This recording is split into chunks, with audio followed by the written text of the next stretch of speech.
Joining us on the podcast once again today is a man who is quickly ascending up the rankings in terms of most Cracked Racquets podcast appearances. Of course, you know him best as an editorial producer for All Things Tennis.com tennis channel, returning champion to our Cracked Racquets shows, our friend David Kane. David, welcome back. How are you doing today?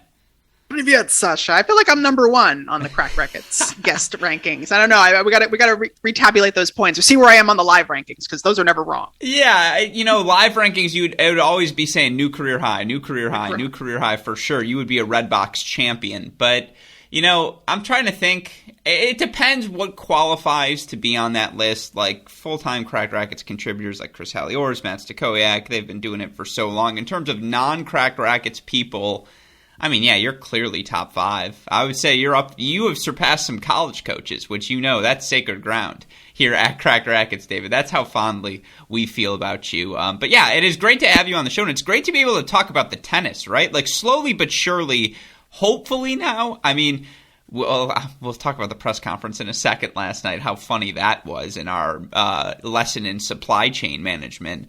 But it is the draws are out. The draw was not canceled. Turns out we are going to have draws. They're out. It's time to start talking about the tennis. You getting excited? I mean, first of all, I may only have between an hour or 3 days, depending on when my visa gets canceled. So we'll just let this conversation roll and see where we go. But yeah, I'm excited to finally get into the tennis. It still feels a little surreal, this sort of post-modern pandemic Aussie swing that we've slowly grown accustomed to with multiple tournaments in the same city. When you grow up used to I'm from the Gold Coast days, so I'm used to that kind of a calendar, but getting used to the Brisbane, Sydney, and now Brisbane, Adelaide, like I was used to that kind of a rhythm. So I'm still kind of getting into the swing of things. I feel like we've finally gotten a chance to see most of the top men and women at least once on the court or on the practice court, if you're one in particular. But otherwise, yeah, I think we're ready to really see where the rubber hits the road on this and seeing the matches that matter, who's going to come out on top. It's an unrelated tangent, but we did a preview podcast with Jeff Sackman, who subsequently is doing Gil Gross's show. If you do mine and Gil's show back to back, should that be called the eyebrow double? Like, do you think that's a fair assessment?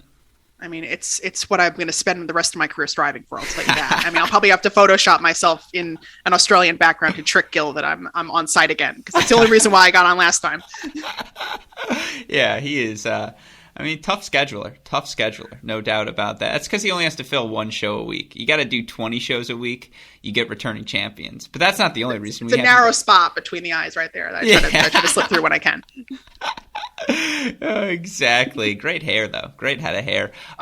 No, to your point, it does feel like I very much enjoy that we get back-to-back weeks in Australia before the Australian Open begins, and I know that's always been a thing, but it felt like last year the attention on those events was heightened just due to the fact that, everyone was in the quarantine bubble and we hadn't seen everyone compete together like that in so long, and it was really delightful. And I think they have managed to retain that focus. I don't know if that makes sense. Like, maybe it's just me being more focused now given what my job is, but it does feel like, to your point, we've gotten to see everyone compete. Everyone's on site early there, partly because you have to be, right, with the Australian government rules, but with everyone being there, everyone has taken the opportunity to play at least one of the 2 weeks of warm-up events, and as such, we have you on the show here today to talk about the women's Darkhorses entering this Australian Open. I could make a case for like 13 different people. I mean, a lot of players have played well, but I'm always hesitant, with my overreactions here to the first 2 weeks. That said, a lot of players have looked rejuvenated here to start. That's been my takeaway. Definitely. It's an interesting conversation we're about to have about so-called Australian Open Darkhorses, because by the numbers, we're going to be looking at a lot of players who you would assume to in other conversations be the favorites, be those top 8 seeds. But because of past struggles in the last year or so, they're not where you would imagine they would be ranked. But at the same time, a lot of them are trending up, whether you're talking about an Azarenka or a Halle, players that you're used to seeing really anchor quarters of draws being kind of snuck in there as potential tricky third and fourth round matches for the top 8 seeds, the ostensible favorites of this tournament. So I think in some ways it looks a little different, but in other ways the landscape is a little similar, maybe more similar than you would have expected given sort of the regime change we've been undergoing in the last 18 months. I think that's completely fair, and I think it's time to put the word your generational shift to bed. The shift has happened. Like, the next generation of players on both the men's and women's side have arrived. And yes, it's still Novak Djokovic competing and winning Grand Slam titles predominantly on the men's side. But obviously, you look at the Grand Slam champions last year on the women's side. I think Ashley Barty's the oldest of the group. I'd have to check between her and Krejcikova. Krejcikova might be slightly older than Barty. Let's see, Barty 25, Krejcikova 26, so Krejcikova slightly older. But your oldest Grand Slam champion last year on the women's side was 26 years old. And, yes, the Raducanu breakthrough at the U.S. Open was remarkable. But, of course, seeing a new player break through, I think we were all maybe not mentally prepared to see Leylah Fernandez make a jump all the way to the final, but we knew she had success. I wasn't. Yeah, but we knew she had success in her, right? She had won some WTA titles and started to build some clout and pedigree on the WTA Tour. Not Grand Slam final pedigree, but, you look for Aryna Sabalenka last year, still 23 years old, and, Kontaveit 26, Sakkari 26, Badosa now 24, obviously Swiatek 20.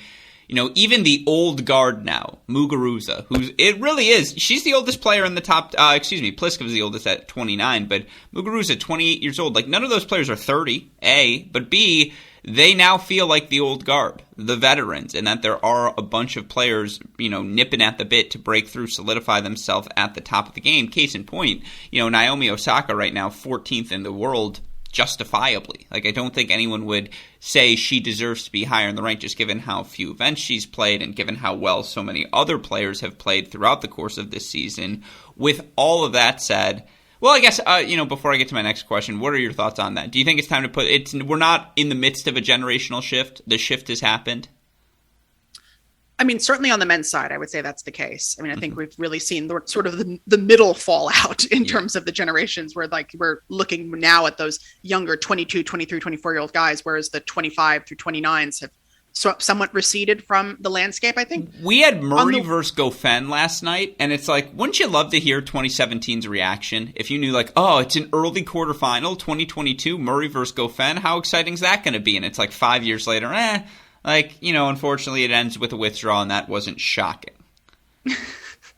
Am I wrong? Yeah, yeah, it's true. I mean, I think with the women's side, it's the generational shift. I mean, it's an interesting one because I felt like we were starting to go through a proper shift before the pandemic. I think I brought this up before on the podcast, and then things have really gotten shook up in all kinds of ways, and we've seen some players really benefit from it, some players recede and are just starting to come back. So I think it always feels like we're a year away from this sort of ideal WTA environment. It felt like we were really on the precipice of it right before lockdown 2 years ago. And maybe with the results, as I said, of some of those now quote unquote sub top 10 players, your Osakas, Haleps, Azarenka, starting to play a bit more consistent and better tennis, we might see a more proper mix of what we believe to be the best players in the game. So I think all in all, it's something to be optimistic about. Yeah, and that's what makes, again, the tennis at this Australian Open so exciting. It's what makes the fact that tennis has been drowned out by all the off-court noise surrounding Novak Djokovic so disappointing. But again, we're not talking Djokovic on today's pod. You and I have already done it 3 separate shows, so if you want to hear our thoughts on that, you can go check out those shows here on the Mini Break podcast feed. You can go see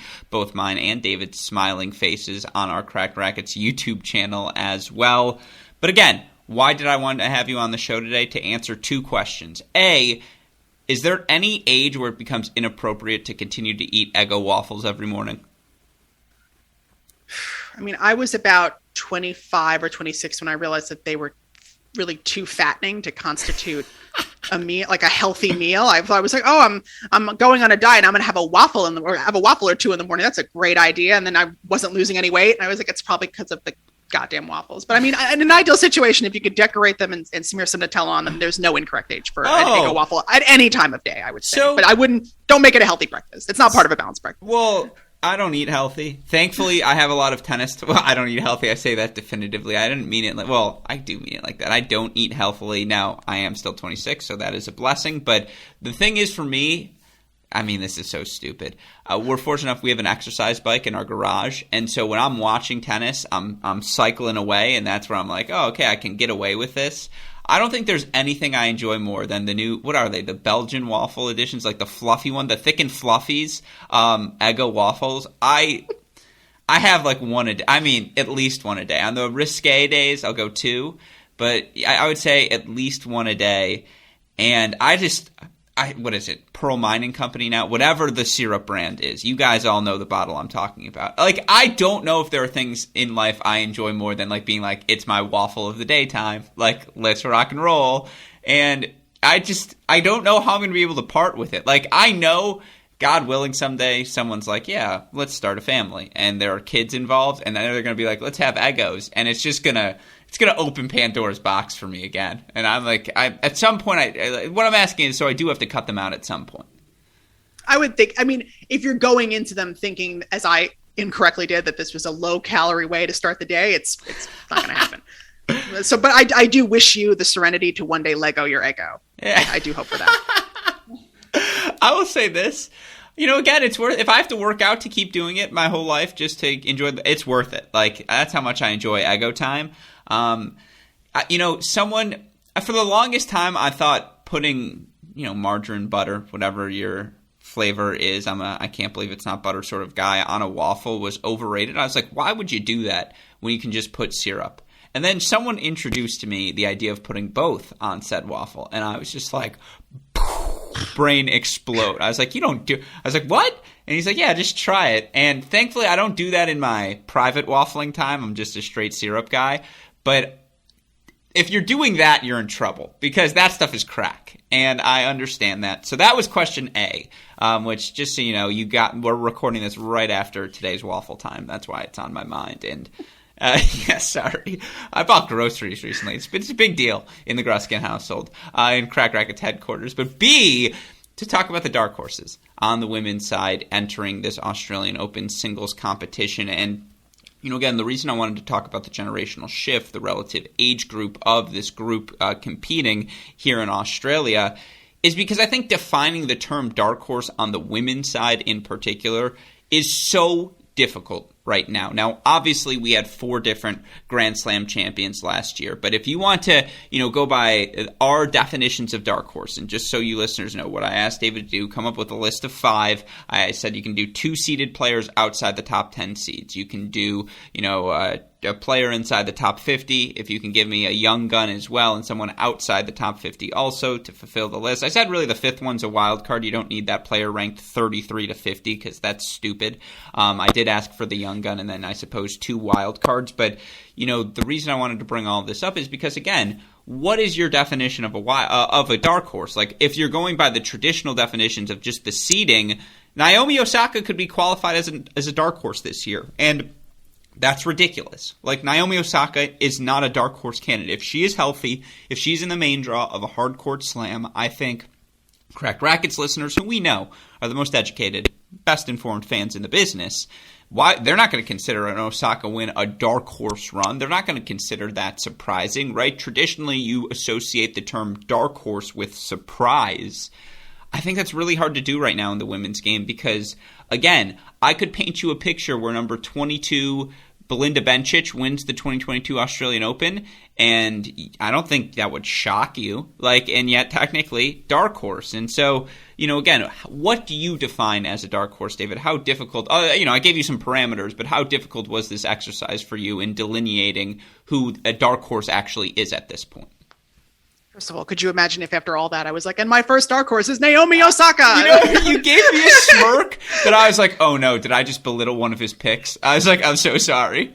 But it is a bit of consternation that I did face where it felt like cheating to be like, and my dark horse is this top 20 former number 1 Grand Slam champion, because it just felt like, well, I mean, relative to some of the top 8 seeds who came in with variable form and health, like are they larger favorites just because they're a bit higher in the rankings? And as I said to start the podcast, a lot of these players are not just coming in with tremendous pedigree, they're trending upward. They're winning titles, they're making quarters and semifinals of these warm-up events.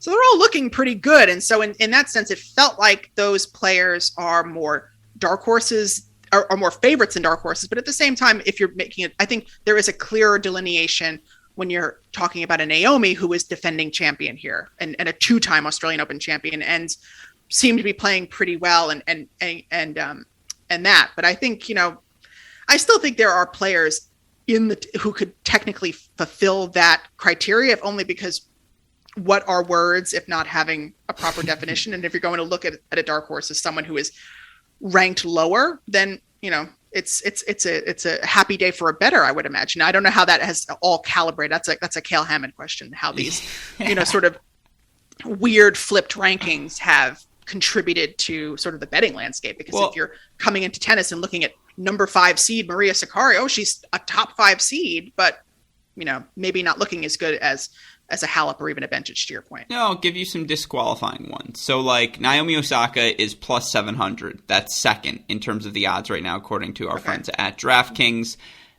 That you're not a dark horse. If you're second via odds makers, if you're the defending champion, you haven't lost yet this year. Yeah, she retired with an injury, but I think that disqualifies you. Simona Halep, coming off of a title. She's fifth, according to odds makers, plus 1,400. Again, I think she's slightly disqualified as a dark horse. I don't think that would be surprising. Now, she's had injuries. Oh, no. Are you about to walk out on this podcast? I apologize. Because I said, again, you can be ranked outside the top 10. Maybe I should have said top 15.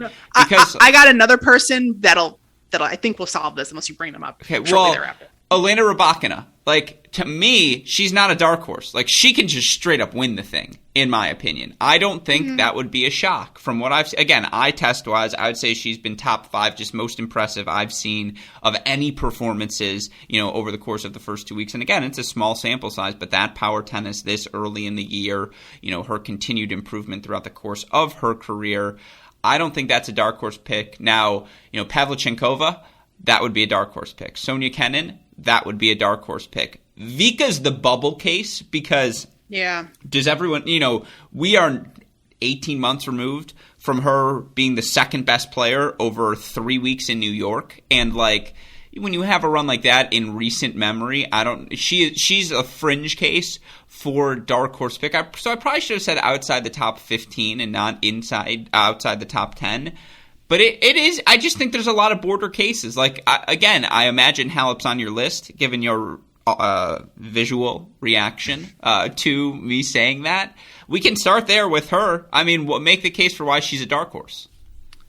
Well, I mean, first of all, you covered a bit there, so I just want to go back. But I feel like with Rybakina, I would still personally consider her a dark horse. I think if she had beaten Barty to win the title last week, I think I would have maybe moved her up into that, like, 1A tier of players that I think could win the tournament. Conversely, or 2A, I would say 2A, yeah, maybe not 1A. 2A, yeah. If it's Vika, I actually, it's tough because so much of her 2020 summer felt like something of a mirage, to be perfectly honest, where it just felt like she had the right combination of opponents in the right order, and it kind of just allowed her to get on a roll. And then when she finally did run into sort of an informed opponent in Naomi, the wheels did kind of fall off the bus for her, and she didn't really make that push in the third set that you would have expected based off of someone who had been so dominant to that point.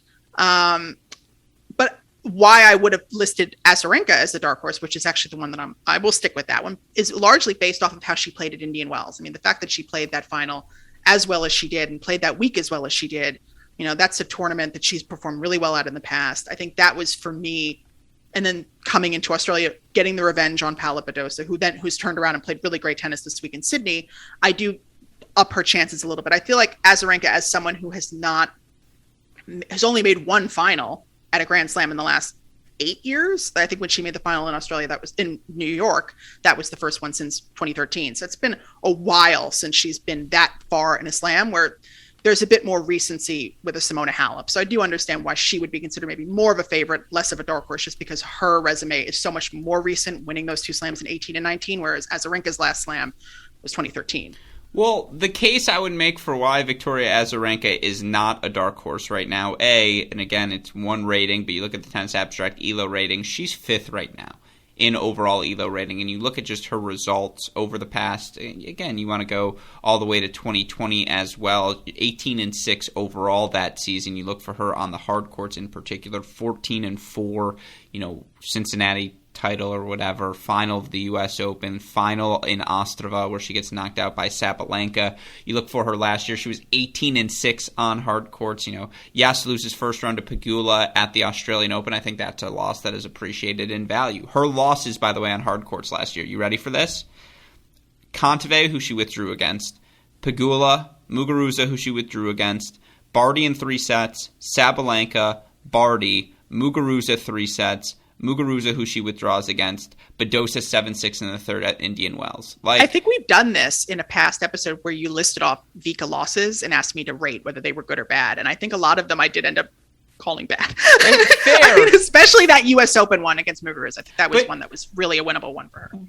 Winnable, though, and bad, I think, are different things. And the point I'm trying to make, and from an eye test perspective... I'm a tough judge. Yeah, you always are, David. The Russian judge. No, that's why we like having you on the show. And, again, watching her play Badosa, she was hitting the ball so cleanly. Phenomenally. Yeah, just striking the ball so purely. And I thought she was doing the same against Swiatek in the quarterfinal, and Swiatek just made that match so physical and got her stretched to the outer thirds. And I will say this, she did look a step slow in Adelaide. Even though she was striking the ball extraordinarily well, she just wasn't quite moving to the outer thirds of the court, I would say, the way she was in New York and Cincinnati and during the Western Southern, And, I do think she's had now another week to get that, half step back. And with how well she was striking the ball, her run of success on hard courts over the past 2-3 years, I don't know. She just made the Indian Wells final.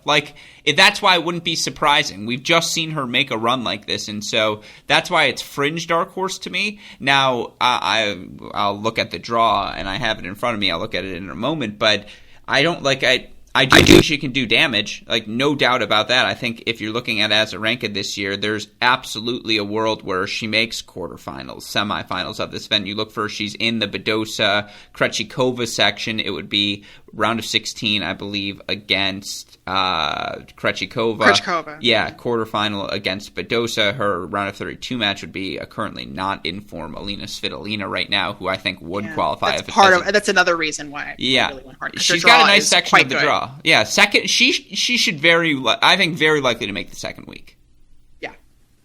Yeah, and so all right, so she's Alina. Yeah, no, so we're exactly. But so she is a dark horse on your list. She was one of them.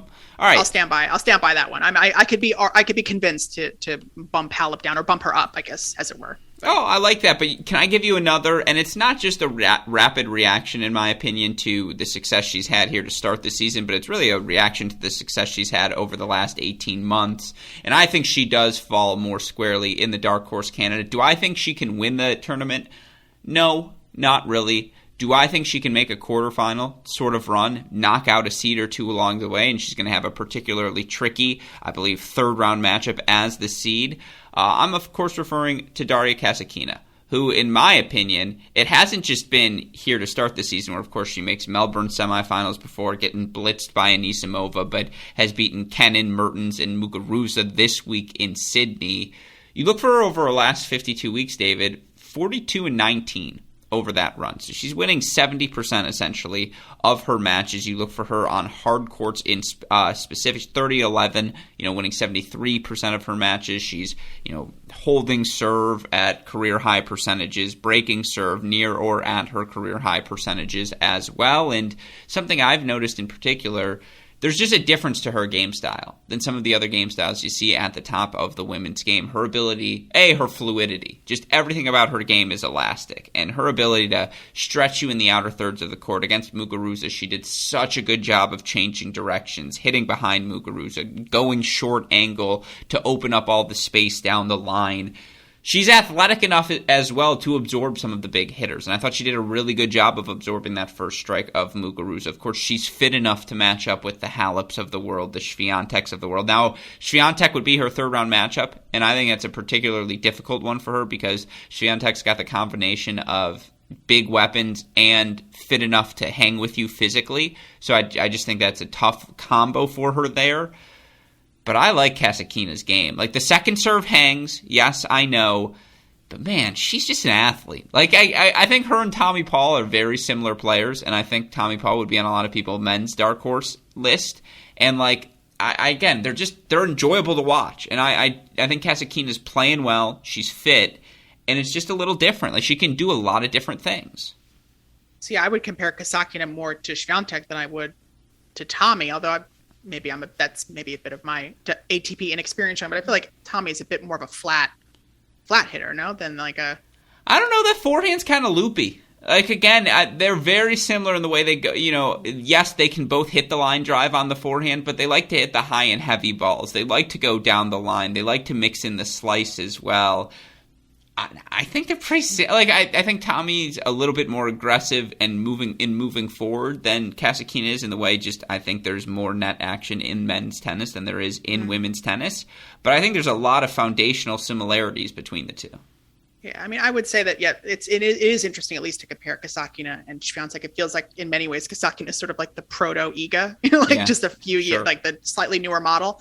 I think the reason why I held back on Kasatkina was because I was so impressed by how Iga started this season, and she has been pretty consistent to start these major tournaments, hasn't always gotten over the line. I think that was a lot of the pushback against maybe the more apoplectic takes about Iga last year, that she wasn't backing up her phenomenal run to the French Open. Well, she was making the third, fourth round of these slams and just maybe running into some slightly better opponents. But I did happen to pull up that the last time that Iga and Daria played was in Eastbourne last summer, and it went 3 sets, but Daria only lost 1 game in the second and third set when she went on to win that match. Now that's on grass, it's a slightly different surface, but that does give me a bit more pause to see what Dasha can do, because I do feel like the winner of that potential section would make it out of would make it to the quarters, because I'm maybe less confident in the Petra / Kirstea in a rematch of last year's first round Pavlyuchenkova section. I feel like there's been so much pressure on Nastia to finally make that top 10 debut, and she's got 2020 quarterfinal points to defend. Although this is maybe arguably her best tournament in the past, I would give the edge more to Iga or Daria out of that one. I do think it's a good call that whoever makes it out of that one will go pretty far. Maybe Iga farther if she's the one that wins the match. Well, I think that's the swing match for Kasatkina, certainly in the draw. That's the one she's going to have to get over the hump. If she does, now things open up for her. Again, there's just a lot to like about Kasatkina's game. The break percentage, 44.2. That's a top 10 number amongst top 50 players last year on the WTA Tour. Now, again, holding serve, 62.8%. That's, outside the top 20 in terms of hold percentage. And, she's bottom 10 in terms of second serve win percentage. But those are things every player can improve on inherently throughout the course of your career. If your worst metric is your second serve win percentage, generally speaking, that is the thing you can work on more, whether it's making more first serves, whether it's being more aggressive with the second serve. There are tangible things you can do easily to make those fixes. And I think I've seen her make those fixes here. Again, she looked so good yesterday against Muguruza, changing direction on Garbine. Again, absorbing that first strike. She did the same thing against Kenin in the first round. I thought she was just better than Mertens in that second round match as well. You're right, it's a tough draw, but I do think if a top 10... And by the way, shout out to Swiatek, only WTA player last season to make the round of 16 at every slam. I think that consistency matters. So to the Iga haters, I don't know why you are. You're just on the wrong path here, my friends. But I think Kasatkina's a little dark horsey. I just think she's a good matchup against anyone because she can do a little bit of everything.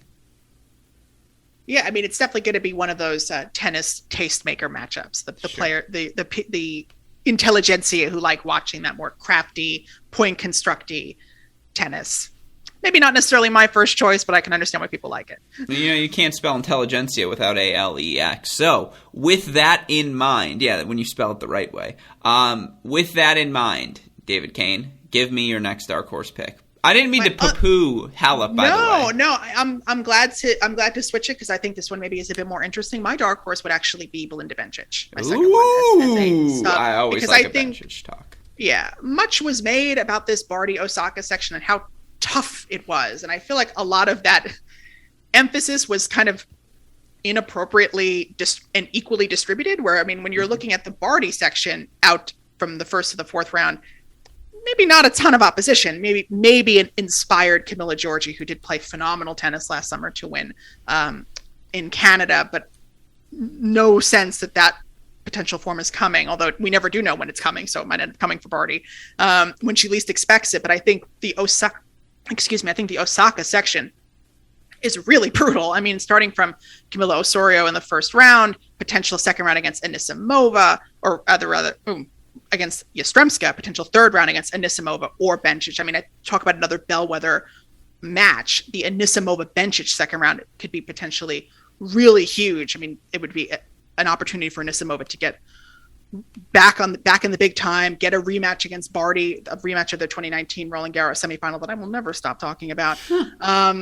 It just feels so far from guaranteed that Osaka makes it out of this section because there are just so many landmines. But I think the biggest one is the fact that she is 0-3 against Belinda in tour level matches. 0-4, I believe, if you count Hopman Cup. Shout out to Diego Barbiani for making that distinction. But I mean, we do remember those matches in 2019 where, yes, Osaka was below her best in Spain and again at the US Open, but Belinda really seemed to figure out that matchup. And that's a tough one for Naomi, who can be so in her head about these things, knowing that she's going to have to play someone that she's never beaten before and has lost to quite a few times. That may be troublesome for her going into that match. And so you hope for Naomi's sake that she's able to, feel as confident as she can going into that match, assuming she gets that match. But not that it will be much easier if she gets Anisimova instead. But I think if Belinda can get that win over Naomi on a big court, feeling confident perhaps against Barty in the next round, who she did take a set from in Shenzhen a couple of years ago on that wacky slow court. I mean, I think Barty would have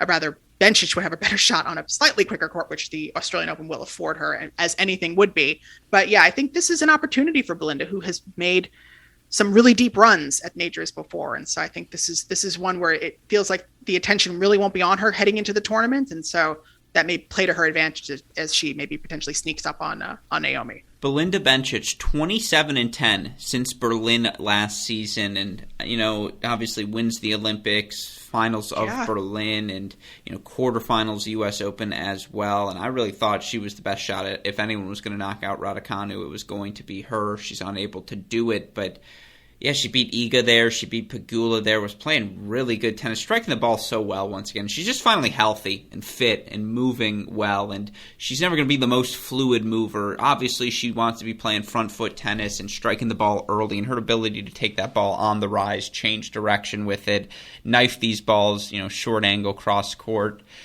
Belinda Bencic has never struggled at the tennis part. It's just been staying healthy and, again, bringing the physicality needed week in, week out to be a top 10 player consistently on tour. I've been a long-time Bencic fan. Cracked Racquets listeners have heard me wax about her on and on throughout the years. Things are lining up absolutely very, very well for her here in Australia to start the season. And, again, you look for her at the start of last year, was able to make the round of 32 before getting knocked out by Mertens, finaled in Adelaide the next week as well. There are some points here for her to defend. And then, again, she gets into a stretch after that. Lost first round Doha last year, second round Dubai, second round Miami.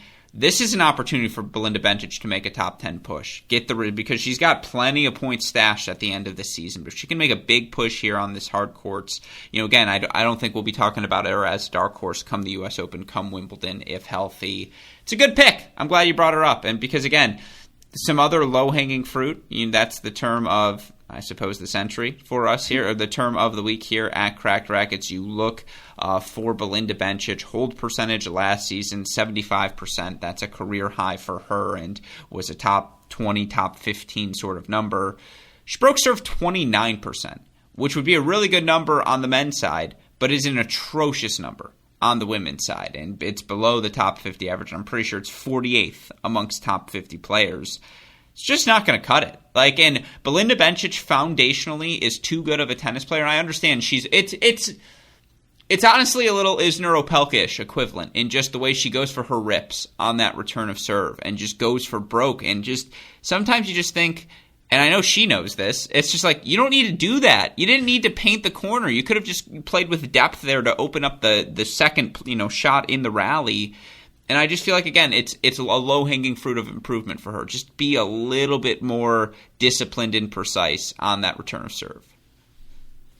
Yeah, absolutely. I mean, I think, it's funny to even that I may have potentially forgotten the fact that Belinda won the Olympics. I mean, it just feels like in many ways such a long time ago. And you do go back to that U.S. Open quarterfinal. And it was just that one game against Raducanu in the quarterfinal that really turned the tide for the Brit. It was a much closer match in the first set to that point. It just felt like Belinda ran out of steam, sort of ran out of whatever, because it was looking like a really big opportunity for Bencic to make another slam semifinal, having done it at the U.S. Open in 2019. So it's, this is someone with elite pedigree, someone who knows that they can step to the line and beat anyone on any given day, and coming in where she's not going to be the overwhelming favorite. That's, for me, she's probably the definition of a dark horse in the scenario, because no one is really looking at her to win the title, and I feel like potentially people could or should. So did you like that I snaked that right at the beginning and I said, like, Belinda Bencic, is she a dark horse? Would you be shocked? Damn, I really did poo-poo all of your names here right at the beginning. Unintentional, David. Unintentional. All right. Well, sorry, go ahead.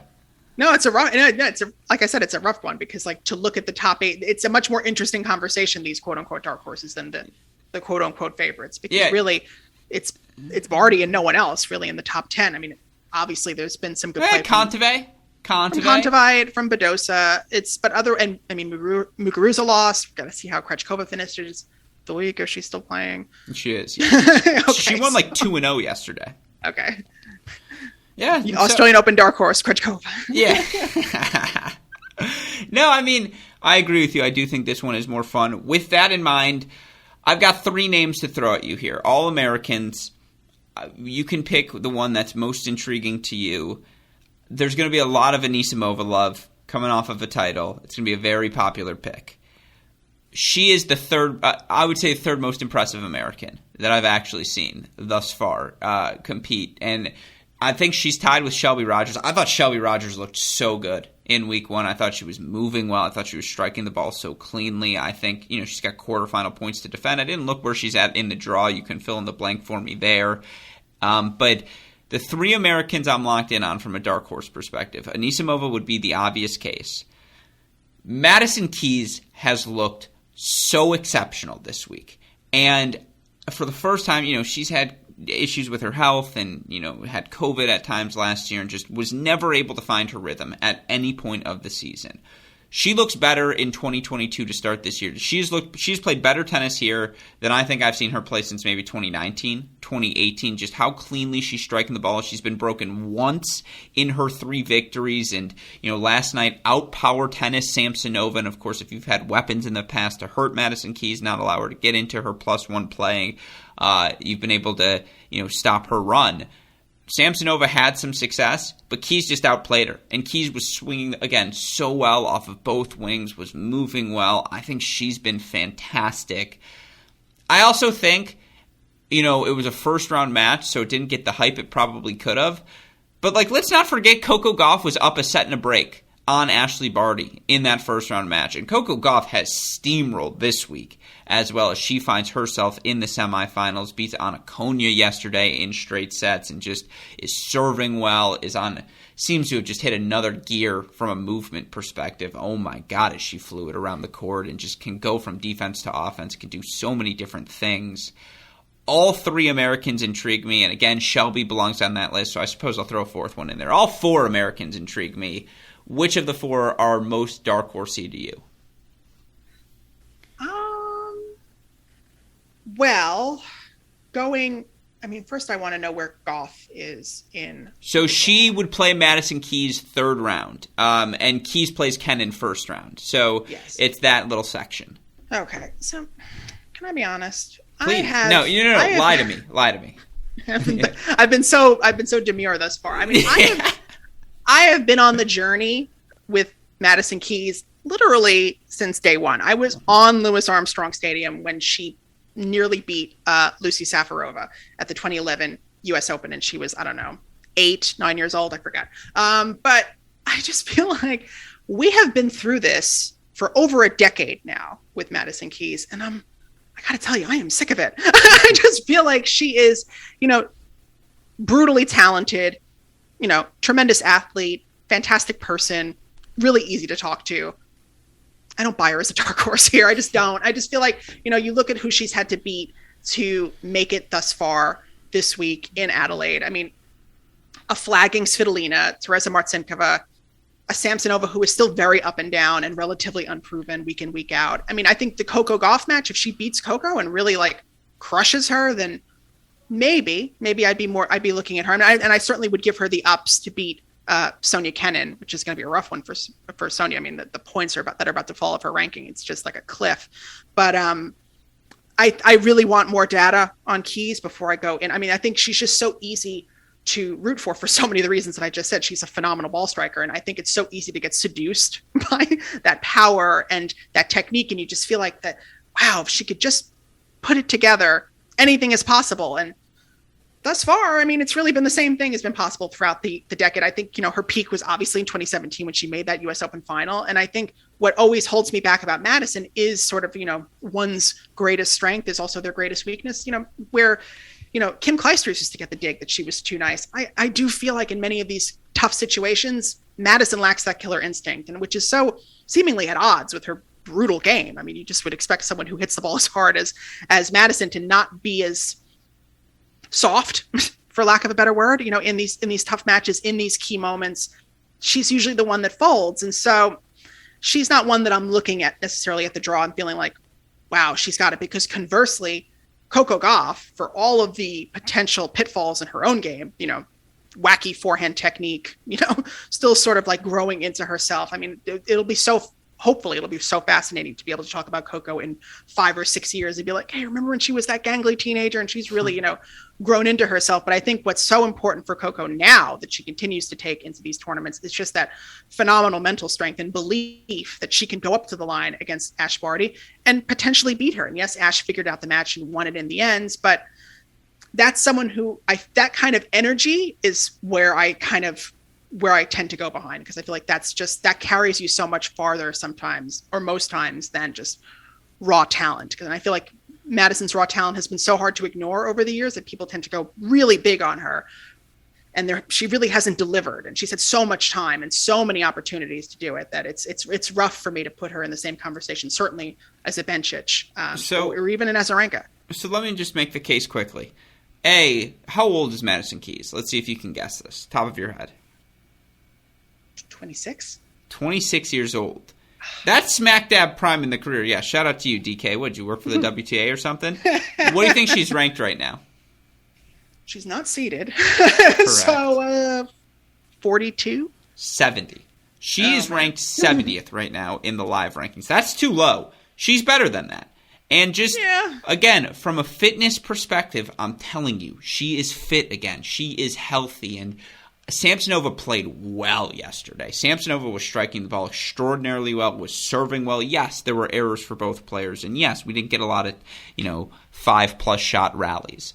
But the way Keys was defending out of the corners as well, I just haven't seen her play defense like that in years. And just the depth she was able to get on every ground stroke, even when she was on the run. She was playing confident, decisive tennis. And you're right, I think tonight's matchup with Gauff is probably the most significant matchup I've seen in these opening 2 weeks, because these are both two players who I want to see earn some momentum, some confidence going into this event. And I'm just saying for Madison Keys why it's a dark horse pick.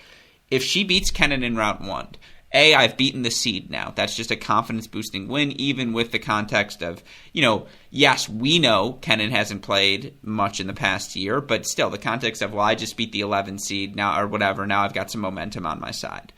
She'll have played Gauff this week. Even if she loses this week, it's really tough to beat any player twice in a row. You've just seen them play, et cetera, et cetera. If she can get to unless that you're match, just Pegula and it's Karolina Pliskova. Exactly.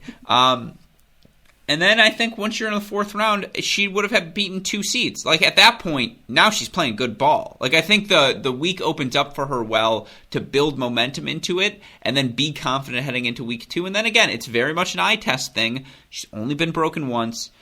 She's popping returns, just hitting the ball so cleanly. I think Keys is playing extraordinarily well. I do agree, though, this could be the year of Coco Gauff. Like, I know I'm overreacting here, and she was so good at the start of last season, culminating in that first Grand Slam quarterfinal run at the French Open. I think she probably burnt herself out a little bit at the start of last season. I think she was a bit drained, and you could see that in just her energy level throughout the course of the end of last season. She's rejuvenated. And just athletically, she can do things other players can't, whether it be starting with her serve or just turning defense into offense. And, Konya had the firepower to Konya's backhand. God, his Anna Konya hit a beautiful ball. But Gauff was there, and Gauff was taking that pace and providing some of her own behind it and mixing in the drop shots, and she's a willing and comfortable volleyer. and she's 17. Like, she's still going to get so much better. That's the crazy part, and you're starting to see some of those improvements manifest themselves. I think she's hitting the forehand better, although yes, she still does slice it too much on the return of serve. But if she gets to look at a second serve and can step into that forehand, it is now a weapon, which is the next step for her. I hope we get that third round matchup, Keys Gauff, because I hope we get a fun one tonight, because I think both of them could be very, very exciting. I think they're both dark horse picks. Wow, Alex Gruskin rooting for Sonia Kenin to lose all her points. Okay, I would like to defer. Rude. Let's go back to the 2018 offseason, State of the Union. Myself, Jonathan Kelly, a tennis Twitter OG, we did. Our State of the Union, at the end, we did our State of the Union at the end of the year, and we were going, who were the top 10 best Americans, and I had Collins 2 and Kenin 3, and like right away, Collins makes the Australian Open semifinal, and then like at the French Open, Kenin beats Serena. And I was like, I told you. They were the two. And so don't count me out on I still think Sonia Kenin is amazing. It sounds like some Joe Kelly voodoo magic. That he's all these Americans over the line. Exactly. I just don't think Kenin is healthy yet. That's the big reason for her. But by the way, I didn't throw Anisimova in there because go hit Apple Pods, search tennis, click on any pod. I promise you every pod will tell you Anisimova is a dark horse. I think that goes without saying. Any final thoughts on the American women? I like Shelby, all of the American women, Pegula. Obviously, Jen Brady's not going to be in the event, but I still think there are Americans poised to do well here. Yeah, no, I mean, I hate that Anisimova and Bencic, only one of them can make the third round. I mean, that's rough. I mean, they both could be quarterfinalists easily, at this tournament. I mean, looking at the section of the draw that Gauff and Keys are in, I feel like if Badosa doesn't make it out of that section, that might not be, again, I'm a rough judge. That wouldn't be great, because she has been playing really well in Sydney, doesn't have an overwhelming path to the fourth round. She does have bestie Sarah Sorribes Tormo as her seed to make that second week. So potentially an emotional match there to have to play your really close friend.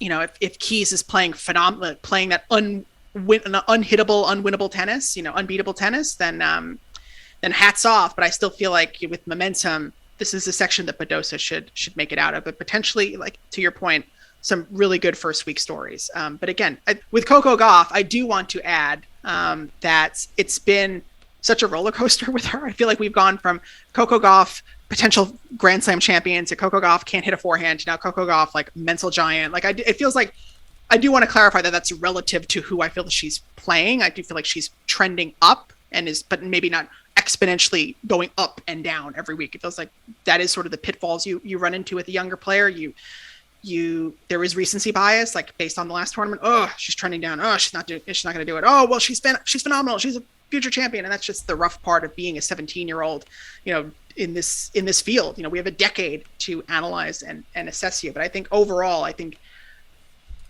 Coco has taken a lot of hits, in the last 6 months, and is still coming back playing strong. That gives me big ups in my book, because I feel like that's, Coco, for all of her successes, has had some rough losses that really could derail a person, and for her to come back at the start of the season playing as well as she is, that's a competitor, and that's a strong athlete. So I definitely want to give her. Right? You've got those short memories, and you keep moving on. And I mean, there are other Americans.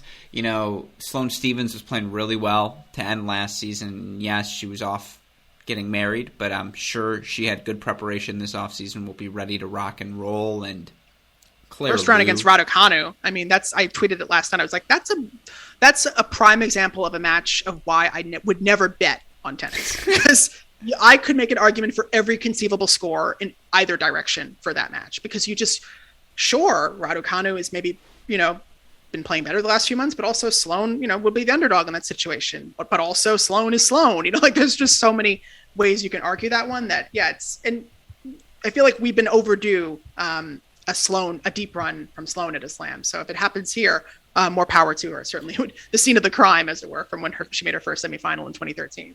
Yeah, no, and again, I think Claire Lou's been playing really well of late, and you've got the Madison Brangles, Ali Risks of the world out there floating around, and yeah, plenty of Americans up and down the draw, and so certainly it should be a fun tournament for American tennis fans, both of the men's and the women's side.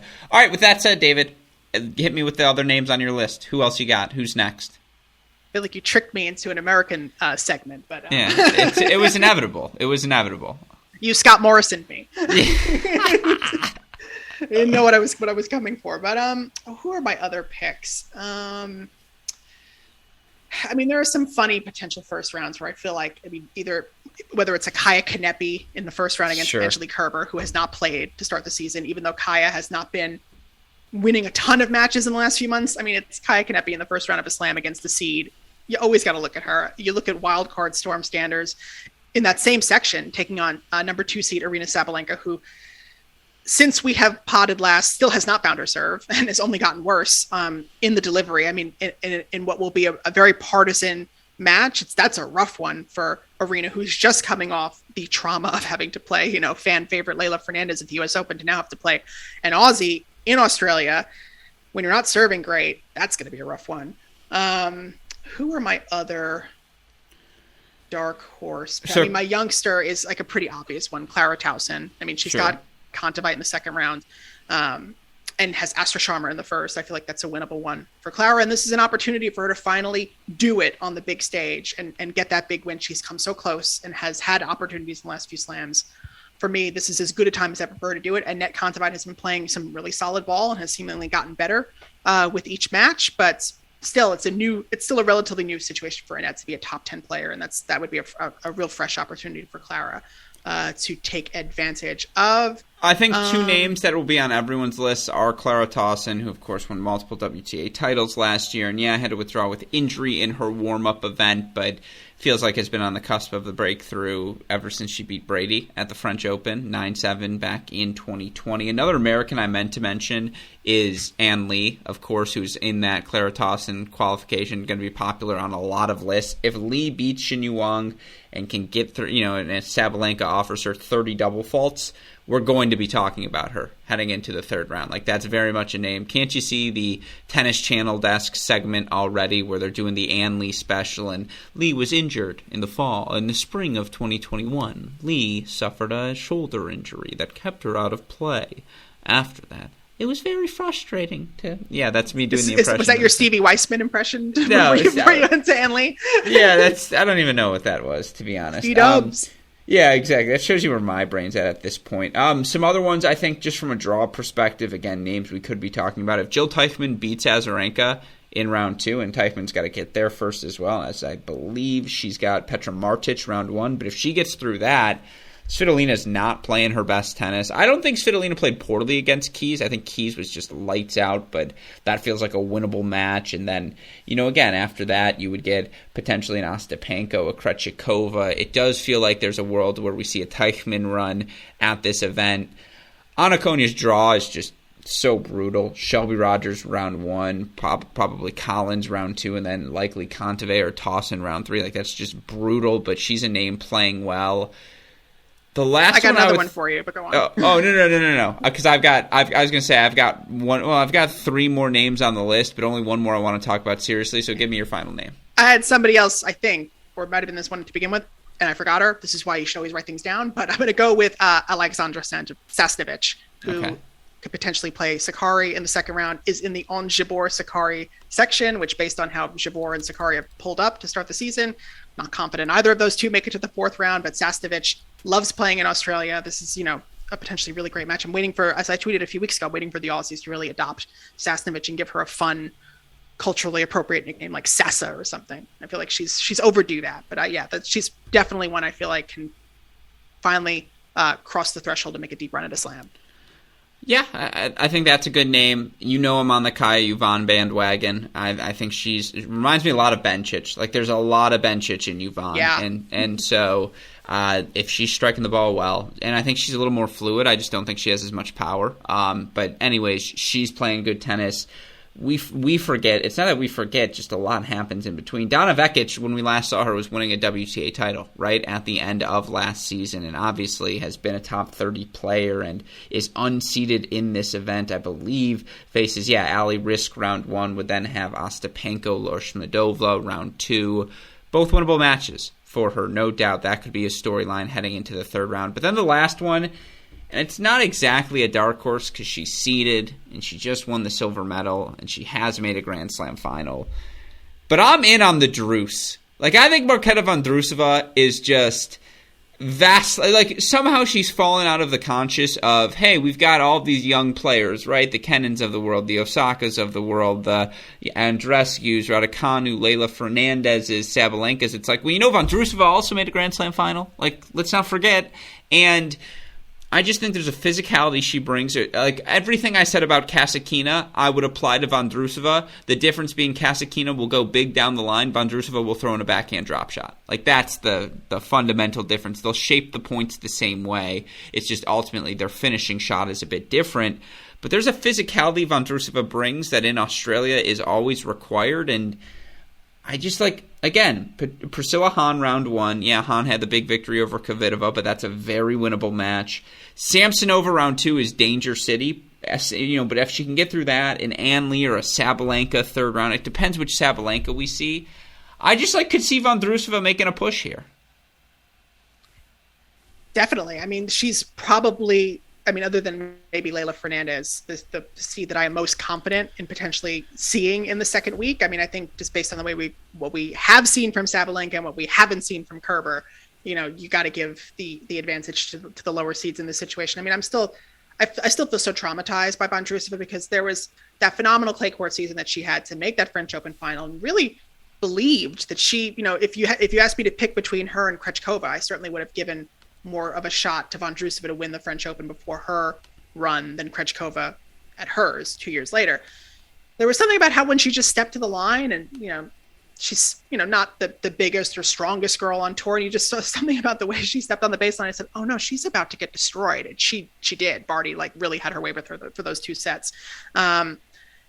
Sort of an interesting character, sometimes can get a bit frustrated, a bit dejected and down on herself, but is a tricky opponent in the way. It's kind of interesting to have Leylah and Marketa opposite one another, 2 lefties, with that sort of that interesting technique. Yeah, I would again, to be in the Sabalenka section right now is a gift from baby Jesus. Just the way that for all of the confidence and optimism I had that Arena would come into 2022 playing fantastic tennis, that has yet to materialize. Hopefully she does bring her serve to Melbourne. It wasn't in any of her other matches. So I think if she, if she's still serving like that, it's the sky is the limit. And it does seem like the kind of a draw that Vondrousova would be happy to take advantage of it and find herself in the second week and has been deep in slams before. Yeah, I buy that one as a dark horse. Absolutely. Yeah, I like it. By the way, again, we talked about this at the start. The idea, you talk about some of the hidden gem rivalries, and I don't know why this just popped into my mind, but I just kind of want to end on this. A Barty Osaka round 4, that's just, it felt like we've been robbed. It feels like, had we not had a pandemic, we would have seen them play at least once since that Beijing final in 2019. They haven't played in 2 full seasons, David. And these are 2 players who ostensibly are 2 of the locks of the decade, right? 2 of the players if healthy, playing their best, they will be competing for Grand Slam titles here in the 2020s. And they've only played 4 times in their career. 2-2 career head-to-head overall. Osaka got the last win in Beijing back 2019, end of the season. I hope we get that matchup. I really do hope we get to see that match throughout the course of this event. And I was going to ask you for a prediction now that the draw is out. I try to be kinder than that to my co-hosts nowadays, not put them on the spot like that. If you'd like to offer a prediction, please do. But any final thoughts as you look at this Australian Open women's singles draw?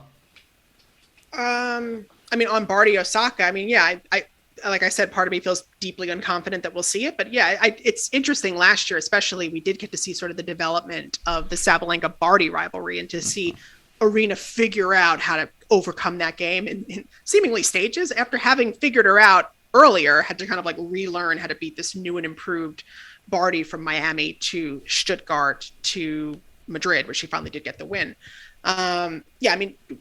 we love a contrast in styles, and who would give that better than Barty, Osaka? I mean, I certainly prefer the power of a Naomi. I just feel like, that would be a great opportunity for Naomi to really put the stamp on as being the definitive player of her decade. I feel like Barty has really made a push to wrest that claim from Naomi, just by virtue of sort of being more consistent, being that player for all surfaces in the way that Naomi has not been yet, and seems quite frustrated by, in a way that I didn't feel that she should have been last year, and really got kind of overwhelmed by that disappointment. What is my big, bold prediction for this tournament? I mean, I feel like the odds are in the favor of the dark horse. I feel like this will be a dark horse Australian Open. I just think if you're asking me to compare the top 10 to 11 to 30, I think 11 to 30 has really proven themselves a lot more to start the season than the top 10 overall. So I would be surprised to see a top 8 player other than Barty win the title. It's fair. I mean, yeah, as you look at the top 8, boy, if Kontaveit can just complete her run with a Grand Slam title here, talk about one of the all-time 5-month runs. Yeah, that's a story of stories. Muguruza got robbed of a slam last year, so it wouldn't shock me. The good news is she should have won a slam last year. If she's healthy, I think she wins the French Open. Like in a match. I was like, leave Barbara Krejcikova alone. Yeah, no. She suffered enough. Talk about the rivalries. Krejcikova versus the world last season. Yeah, I'm not ready to make my pick, and I don't have to yet. I don't have to do it until Saturday's Mini Break podcast. But we know it's not going to be Kenin. Yeah, exactly. You can knock her off the list. Gil Gross, not to get full circle here, came on the show yesterday. He's like, "You don't have 2 minutes on Amina Bektis for me?" And I was like, "Of course I do." I don't know why I felt the need to inform you of that. But I haven't been as qualies focused as I have been in years past. Somehow it's just not the same without your Cecile Karantanchevas and your Ala Kudryavtsevas, your Nastasia Burnett's, my friends, my old friends. When they're not there, it's like I feel sad. You know what they say about tennis? Bet the over. Sorry, that was really stupid. Hey, great shot, as we say on our other show. Yeah, I know you like that one. Yeah, I mean, all right, give me your winner. You know what? I'm putting you on the spot. My winner? On my tennis.com expert picks, now available, I assume, on tennis.com, although I've been off this afternoon, I did pick Barty to win. I just feel like at this point, it is Barty against the field, for better or for worse. That is the situation we're in. So I did pick her to win just because I feel like the section that she's in, she'll only have to play one of the players who are going to come out of that devil section between Bencic and Naomi. And then, that second section is really cake. Got to be honest there. And then, if it's when she gets to the semifinal, she has proven the better player against the best players right now. I think it's sort of the situation where if you're going to get Barty, it's sort of similar to Serena, loath as I am to make that comparison, where if you're going to knock Barty out, you got to do it early in the tournament. Coco almost did it last week. I feel like that's what would need to happen here for that result to change. I don't see it happening based on who she plays in her first 3 rounds. So yeah, Barty for the win for me.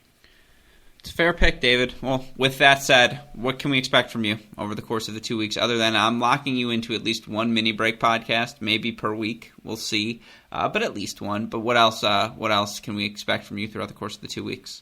Well, I got to come up with a new inflection of That's the Break. That's number one. And number two, I am working on a pre-tournament feature on the one and only Anett Kontaveit. I had the pleasure of speaking to her this week. I might, as I said, I think last pod, I might rope in Roman Safulin if he qualifies. But yeah, I think it's going to be a lot of seed planting for me in the first week based on how this draw shook out. Try to profile some players who may get the big names, the big ticket items, and see if they end up pulling off the upset, you heard it here first. And all of that will be available on tennis.com, promoted on Twitter and Instagram at DKNNS. That's DKTNNS. I love it. As always, David Kane, thank you for taking the time to join us on the show. I assume I'll call you in an hour when Djokovic's visa is rejected or something like that. But his or mine. Yes, exactly. But as always, be safe, be healthy. Do svidaniya, parosho. Spasiba.